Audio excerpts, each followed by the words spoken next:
Hello guys, welcome back to my channel. ఈరోజు afternoon ఇంకా మా అమ్మ అయితే స్కూల్కి వెళ్ళేటప్పుడు చెప్పింది ఇంట్లో ఈరోజు మెంతికూర పప్పును అలాగే బంగాళదుంప ఫ్రై చేయమని చెప్పింది. ఇంకా అవైతే చేసేసాను. ఇంకా మా చిన్నమ్మాయికి అయితే టీవీ ఆన్ చేసి ఇంకా బొమ్మలు ఏమన్నా పెట్టేసి దాన్ని అట్లా బాచీ బాటిల్ దానికి ఇచ్చేస్తే, బాచీ బాటిల్ అంటే పాల బాటిల్ అనమాట. ఇంకా నన్ను అయితే అసలు డిస్టర్బ్ చేయదనమాట. ఇంకా చూసుకుంటూ పడుకుంటూ ఉంటుంది అనమాట హాయిగా. ఇంతకీ మీ పిల్లలు కూడా అంతేనా? అలాగైతే కింద కామెంట్ చేయండి మర్చిపోకుండా. ఇంకా ఇంట్లో పని అంతా కంప్లీట్ చేసేసాను అనమాట. ఇంకా ఈవినింగ్ వచ్చేసి మా అమ్మాయి అయితే బయట తులసమ్మ దగ్గర పూజ చేయడానికి సిద్ధం చేస్తూ ఉందనమాట. అయితే మొన్న బిల్వపత్రం తెచ్చుకున్నాం కదా, మారేడు దళం మొక్క, అది ఒకటి వచ్చిందనమాట. అది రేపు శివుడికి అభిషేకం చేసినప్పుడు పెట్టాలి.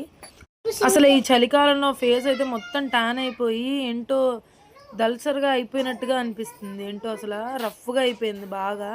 వ్యాజిలైజిన్ లోషన్ ఆర్డర్ చేశాను, అది వస్తే ఇంకా రాసి చూడాలి. అయిపోయిన తర్వాత ఈవినింగ్ వచ్చేసరికి ఇంకా పూజ అయితే కంప్లీట్ చేసేసాను. పిల్లలు అయితే పిజ్జా అడిగారని చెప్పి ఇంకా ఆర్డర్ పెట్టాను అనమాట, తిన్నారు.